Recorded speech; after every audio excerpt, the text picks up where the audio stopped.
Vadodara ગોગો paper જપ્ત કરવાની Navapura police દ્વારા કાર્યવાહી કરાઈ હતી। આ મામલે ડીસીપી મંજીતા વણઝારાનું નિવેદન સામે આવ્યું છે। વડોદરા ગોગો પેપર જપ્ત કરવાની નવાપુરા પોલીસ કાર્યવાહી કરી હતી। આ મામલે ડીસીપી મંજીતા વણઝારાનું નિવેદન સામે આવ્યું છે। ગતરોજ જાહેર થયેલા જાહેરનામા મુજબ કાર્યવાહી કરાઈ છે।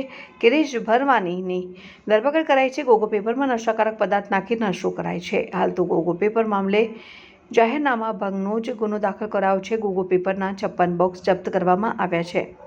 આરોપી સાથે કઈ એજન્સી સંકળાયેલી છે, ક્યાંથી આ પેપર આવે છે તેની તપાસ હાથ ધરાઈ છે। ગોગો પેપર ફક્ત એક કંપનીનું નામ છે, જેને રોલિંગ પેપર કહેવાય છે। આરોપી રોલિંગ પેપર વિવિધ ગલ્લા ઉપર વેચતો હતો। વડોદરા સિટીમાં અમારા પોલીસ કમિશનર શ્રી નરસિંહ કુમાર સાહેબનું સતત માર્ગદર્શન અમને મળતું રહે છે।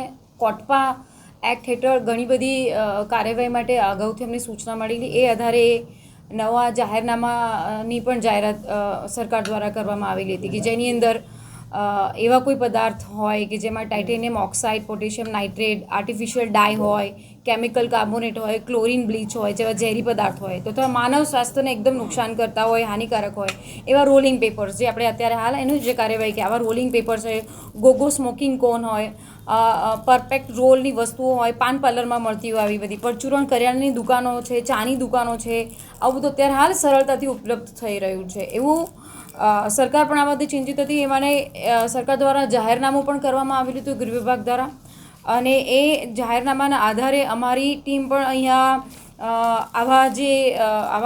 આવા કોઈ પદાર્થોનું વેચાણ થઈ રહ્યું છે, આવી જે પણ માનવ સ્વાસ્થ્યને હાનિકારક હોય, છોકરાઓ, નાની યુવા પેઢી છે કે જે આવી રીતે ડ્રગ્સનું સેવન આના માધ્યમથી પણ કરતી હોય, ડ્રગ્સ અથવા કોઈ પણ નશીલા પદાર્થોનું સેવન, તો એ ધ્યાને આવતા અમે આ ઘણો બધો મુદ્દામાલ સીઝ કર્યો છે અને આ જાહેરનામા ભંગની કાર્યવાહી કરી અને ગુનો પણ નોંધેલો છે। જે રીતે પકડાયા છે એ લોકો હવે પણ આ મુહિમ ચાલવાની છે, કેમ કે ગૃહ મંત્રાલયનો પણ આદેશ છે। તો આ આવા તત્વોની સામે બીએનએસ હેઠળ કઈ કલમ હેઠળ ગુનો નોંધાશે અને જાહેરનામાની જો વાત કરીએ તો અત્યાર સુધીમાં કેટલી કામગીરી થઈ છે? આ સચિવાલયના 16/12/2025ના જે જાહેરનામું ગઈકાલે પ્રસિદ્ધ થયું, જેની અંદર ભારતીય ન્યાય સંહિતાની કલમ 223 મુજબ આ ગુનો દાખલ કરવામાં આવેલો છે, જેની અંદર આપણને જે ઇસમ છે ગિરીશભાઈ ભારવાણી એને અમે લઈને આવ્યા છે અને ગુનો એના વિરુદ્ધમાં નોંધી અને આગળની કાર્યવાહી ચાલુ છે, તપાસ ચાલુ છે। બેઝિકલી આવા પ્રકારના જે રોલિંગ પેપર્સ આવે છે, જેની અંદર આવી રીતના ફીડ કરવામાં આવે છે અને પછી કોઈ પણ નશીલો પદાર્થ લઈ અને યુવા પેઢી આનું સેવન કરતી હોય છે। આવા ઓનલાઈન માર્કેટ્સ હોય, બ્લિંકિટ હોય, બીજી ઘણી બધી વેબસાઇટ્સ હોય, જેમાં ખરીદી ચાલતી હોય, એવા વેબસાઇટ્સ પર પણ આ બધું અવેલેબલ હોય છે। સામાન્ય કરિયાણાની દુકાનો, પાનના ગલ્લાની અંદર પણ અવેલેબલ હોય છે। આના કારણે ધીમે ધીમે નશીલા પદાર્થોનું સેવન ખૂબ સરળતાથી ઇઝીલી થઈ જતું હોય છે। તો સરકાર હવે આની પર પણ બેન લગાવી રહી છે અને પોલીસ પણ બહુ કડકાઈથી આવા જે પદાર્થોનું વેચાણ કરતું હોય, આવા જે વસ્તુઓનું વેચાણ કરતું હોય એના વિરોધમાં પોલીસ પણ જાગૃત રહીને કાર્યવાહી કરી રહી છે। મેડમ, હવે સજા કેટલી છે, મેક્સિમમ સજા કેટલી છે અને શું કાર્યવાહી કરી રહી છે? અત્યારે હાલ તો જાહેરનામાનું ભંગ છે, અત્યારે એની કાર્યવાહી કરી છે। સાથે સાથે માનવ સ્વાસ્થ્યને કેટલું નુકસાન પહોંચાડે છે, આ અંદર કેટલું રેકેટ સંકળાયેલું છે, તપાસ કરીશું, એના આધારે ખબર પડશે।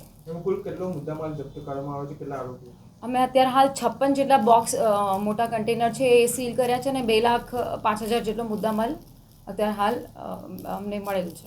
આરોપી કોઈ વેબસાઇટથી વેચાણ કરતો તો કેવી રીતે વેચાણ? એ આગળની તપાસમાં ખુલશે કે એની સાથે આગળ કઈ એજન્સી સંકળાયેલી છે, કયા રાજ્યોમાં એનું નેટવર્ક ચાલે છે, શું છે, ક્યાંથી લાવે છે, આ કોણ બનાવી રહ્યું છે, આને કોણ વેચી રહ્યું છે, આ વેચીને કયા લોકો આનું કેવી રીતે સેવન કરે છે, એ પણ તપાસમાં। મેડમ, આના થ્રુ પોલીસ વિભાગ શું મેસેજ આપવા માટે છે, કેમ કે યુવાઓમાં ખાસ કરીને જો નશો હતો એ કરવામાં આવતો હતો, એને લઈને સ્ટ્રિક્ટ એક્શન ગૃહ વિભાગે લીધું છે, પણ પોલીસ દ્વારા આ કાર્યવાહી કરીને શું મેસેજ આપવા?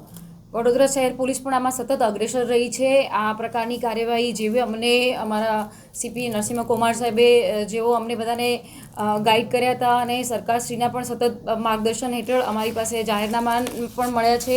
એ આધારે અમે પણ આપણા માધ્યમથી પણ કહેવા માંગીએ છીએ, આવી રીતના કોઈ આવા રોલિંગ પેપર્સ હોય, આવી રીતના આ જે પ્રકારના જે ખુલ્લેઆમ વેચાણ થતું હોય, ઇમરજન્સી આના સપ્લાય થતા હોય, જેને ગોગો પેપર્સ, કારણ કે હું તમને સમજાવું, કોલગેટ છે એ ટૂથપેસ્ટ છે, પણ આપણે ટૂથપેસ્ટ ખરીદવા જઈએ એમ નથી કહેતા. કોલગેટ એ કંપનીનું નામ થઈ ગયું છે. ગોગો પેપર્સ મે બી એક કંપની છે, એના સમકક્ષ ઘણી બધી આ સ્ટેશ પ્રોકોન્સ, રોલિંગ પેપર્સ, એવી ઘણી બધી અલગ અલગ નામથી આ લોકો વેચતા હોય છે. અને યુવા પેઢી સતત આનાથી એટ્રેક્ટ થતી હોય કે this is also something new, કે જે સ્વાસ્થ્યને તો નુકસાન પહોંચાડે છે અને અંદર નશીલા પદાર્થોનો અંદર નાખીને એને લેવામાં પણ આવે છે, એનું કન્ઝમ્પશન પણ થાય છે, અને આ પણ એક હાનિકારક વસ્તુ જ છે.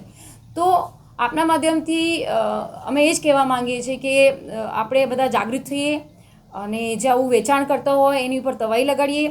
જે વેચાણ કરતો હોય એ ખોટી રીતે વેચાણ કરતો હોય તો પોલીસને પણ ધ્યાને મૂકો, અને આપણે પણ સામૂહિક રીતે કાર્ય કરીને આપણી યુવા પેઢીને આ ગંદકી તરફ લઈ જતા બચાવીએ. મેડમ, આના માટે કોઈ ડ્રાઈવ ચલાવવામાં આવશે કે ટીમો બનાવીને તપાસ કરવામાં ના, અત્યારે હાલ 2 દિવસથી અમારા વડોદરા સિટીમાં બહુ સઘન રીતે આ ડ્રાઈવ ચાલી રહી છે, અને આની કામગીરી દેખાઈ પણ રહી છે. વેપારીઓને ખાસ કંઈ અપીલ કરવા માંગો છો? યસ, વેપારીઓ છે, નાના નાના દુકાનવાળા છે, ગ્રોસરીવાળા છે, પાનના ગલ્લાવાળા છે, ઓનલાઈન પ્લેટફોર્મવાળા છે, એમને પણ કહીએ છીએ કે if you are doing this, તમે આ જો કાર્ય કરી રહ્યા છો તો પોલીસની સતત નજર છે, અને આ ઇલીગલ વસ્તુ છે, આને પ્રોત્સાહન ના મળવું જોઈએ. આપણી યુવા પેઢીને આપણે બધા ભેગા થઈને બચાવીએ.